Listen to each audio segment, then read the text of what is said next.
من الشیطان الرجیم بسم اللہ الرحمن الرحیم نحمدہ ونصلی علی رسولہ الکریم والمہدی الموعود العظیم اما بعد السلام علیکم ورحمۃ اللہ وبرکاتہ۔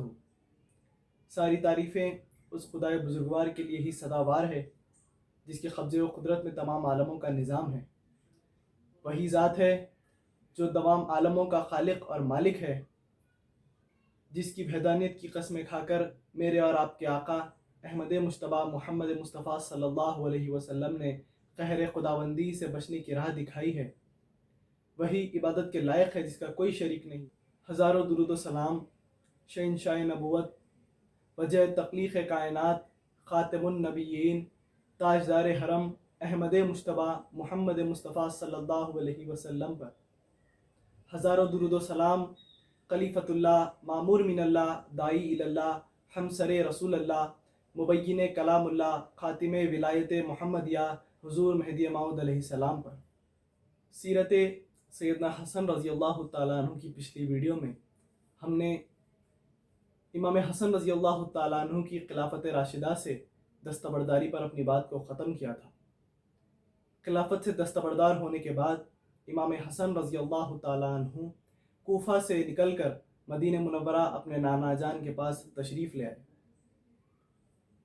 اپنے لخت جگر پر رسول اللہ صلی اللہ علیہ وسلم کی نظر ایسی تھی کہ امام حسن رضی اللہ تعالیٰ عنہ شروعات سے ہی انتہائی سخی تھے، اور پھر خلافت سے دستبرداری کے بعد بھی اس سخاوت میں کوئی کمی نہیں آئی۔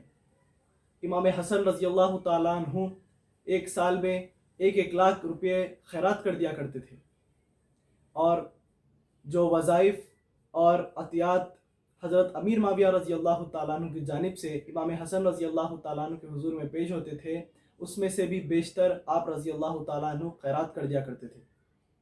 ایک مرتبہ امیر معاویہ رضی اللہ تعالیٰ عنہ کی جانب سے عطیات اور وظائف کو روک دیا گیا، جس کی وجہ سے امام حسن رضی اللہ تعالیٰ عنہ کو ایک مرتبہ بہت ہی تنگ دستی کا سامنا کرنا پڑا۔ امام حسن رضی اللہ تعالیٰ عنہ نے اپنی اس تنگ دستی کے حالات کے بارے میں امیر معاویہ رضی اللہ تعالیٰ عنہ کو خط تحریر کرنے کا ارادہ فرمایا۔ پھر قلم اور ادوات لے کر خط لکھنے کے لیے بیٹھے، مگر کچھ سوچا اور خط لکھنے کی منشا روک دی۔ اسی رات سرور کونین صلی اللہ علیہ وسلم امام حسن رضی اللہ تعالیٰ عنہ کے خواب میں تشریف فرما ہوتے ہیں۔ آپ صلی اللہ علیہ وسلم امام حسن رضی اللہ تعالیٰ عنہ سے فرماتے ہیں کہ اے فرزند، کیا حال ہے؟ امام حسن رضی اللہ تعالیٰ عنہ فرماتے ہیں کہ خیریت ہے نانا جان، مگر تنگ دستی کی حالت ہے۔ امام حسن رضی اللہ تعالیٰ عنہ کی اس بات پر نبی کریم صلی اللہ علیہ وسلم فرماتے ہیں کہ کیا تم نے قلم اور ادوات اسی غرض سے منگائی تھی کہ اپنے تنگ دستی کے بارے میں ایک مخلوق کے پاس کچھ لکھو؟ امام حسن رضی اللہ تعالیٰ عنہ فرماتے ہیں کہ ہاں رسول اللہ صلی اللہ علیہ وسلم۔ تو اس بات پر نبی کریم صلی اللہ علیہ وسلم امام حسن رضی اللہ تعالیٰ عنہ کو ایک دعا پڑھنے کے لیے کہتے ہیں۔ امام حسن رضی اللہ تعالیٰ عنہ فرماتے ہیں کہ یہ دعا پڑھے 1 ہفتہ بھی نہیں گزرنے پایا تھا کہ امیر معاویہ رضی اللہ تعالیٰ عنہ کی جانب سے 5 لاکھ درہم بھیج دیے گئے۔ میں نے اس بات پر اللہ کا شکر ادا کرتے ہوئے کہا کہ اللہ اس کے مانگنے والوں کو کبھی فراموش نہیں کرتا اور نا امید نہیں فرماتا ہے۔ ایک مرتبہ کا واقعہ ہے کہ امام حسن رضی اللہ تعالیٰ عنہ پیدل حج کے لیے روانہ ہوئے۔ بڑی مسافت طے کرنے کی وجہ سے امام حسن رضی اللہ تعالیٰ عنہ کے پیر مبارک میں سوجن آ گئی تھی۔ آپ کے غلام نے کہا کہ اے میرے آقا، آپ پر میری جان قربان ہے، آپ رضی اللہ تعالیٰ عنہ اگر کسی سواری پر سوار ہو جائیں تو شاید آپ کے پیروں کی سوجن کم ہو جائے گی۔ تو امام حسن رضی اللہ تعالیٰ عنہ فرماتے ہیں کہ نہیں، ایسا نہیں ہے۔ ایک مقام آئے گا جہاں پر ایک سیاہ حبشی ہاتھوں میں تیل لیے کھڑا ملے گا، اس سے تم تیل لے لینا اور کوئی جھگڑا مت کرنا۔ اس بات پر امام حسن رضی اللہ تعالیٰ عنہ کے غلام نے کہا کہ ابھی تک تو ایسا کوئی سیاہ حبشی ہاتھ میں تیل لیے دکھائی نہیں دیتا ہے۔ کچھ دیر کی مسافت طے کرنے کے بعد ایک سیاہ حبشی ہاتھوں میں تیل لیے کھڑا ملتا ہے، اور امام حسن رضی اللہ تعالیٰ عنہ کی بات سچ ثابت ہو گئی۔ آپ رضی اللہ تعالیٰ عنہ کے غلام اس سیاہ حبشی کے پاس جا کر تیل لینے کی بات کرتے ہیں۔ اس حبشی نے تیل لینے کی بات پر پوچھا کہ تیل کس کے لیے لے جا رہے ہو؟ امام حسن رضی اللہ تعالیٰ عنہ کے غلام نے کہا کہ یہ تیل امام حسن رضی اللہ تعالیٰ عنہ کے لیے ہے۔ اس حبشی نے کہا کہ مجھے ان کے پاس لے چلو، میں ان کا غلام ہوں۔ پھر دونوں غلام نواسۂ رسول صلی اللہ علیہ وسلم کی بارگاہ میں پیش ہوئے۔ اس سیاہ حبشی نے کہا کہ میں آپ کو تیل ضرور دوں گا، مگر آپ سے پیسے نہیں لوں گا۔ میں آپ کا غلام ہوں اور آپ سے اپنی زوجہ کے لیے دعا کا متمنی ہوں۔ دعا فرمائیں کہ اللہ تعالیٰ اسے ایک صحت یاب اولاد سے فیضیاب کرے۔ امام حسن رضی اللہ تعالیٰ عنہ فرماتے ہیں کہ جا، گھر لوٹ جا، اللہ تعالیٰ تمہیں ایسی ہی اولاد سے فیضیاب کرے جیسے تم چاہتے ہو۔ اس کے بعد وہ غلام گھر لوٹ گیا اور دیکھتا ہے کہ فرمانے امام حسن رضی اللہ تعالیٰ عنہ کے مطابق بچہ پیدا ہو گیا ہے۔ امام حسن رضی اللہ تعالیٰ عنہ کی ایک دوسری بڑی کرامات یہ ہے کہ ایک مرتبہ امام حسن رضی اللہ تعالیٰ عنہ زبیر رضی اللہ تعالیٰ عنہ کے کسی ایک فرزند کے ساتھ سفر پر روانہ ہوئے۔ خشک صحرا میں آپ رضی اللہ تعالیٰ عنہ خیام پذیر ہوئے۔ وہاں پر کھجور کے کچھ خشک درخت بھی تھے۔ ایک کونے میں ابن زبیر رضی اللہ تعالیٰ عنہ اور دوسرے کونے میں امام حسن رضی اللہ تعالیٰ عنہ آرام فرما رہے تھے۔ اتنے میں حضرت زبیر رضی اللہ تعالیٰ عنہ کے فرزند نے کہا کہ اے کاش یہاں پر کچھ کھجور کے درخت ہوتے جس سے ہم کھجور کھا پاتے۔ امام حسن رضی اللہ تعالیٰ عنہ نے فرمایا کہ تازہ کھجور چاہتے ہو؟ تو زبیر رضی اللہ تعالیٰ عنہ کے فرزند نے کہا کہ ہاں۔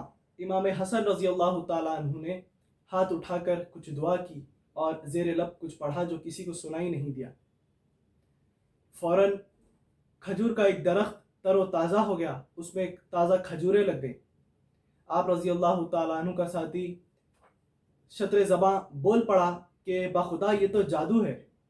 امام حسن رضی اللہ تعالیٰ عنہ نے فرمایا کہ یہ جادو نہیں بلکہ فرزند رسول کی دعائے مستجاب کا اثر ہے۔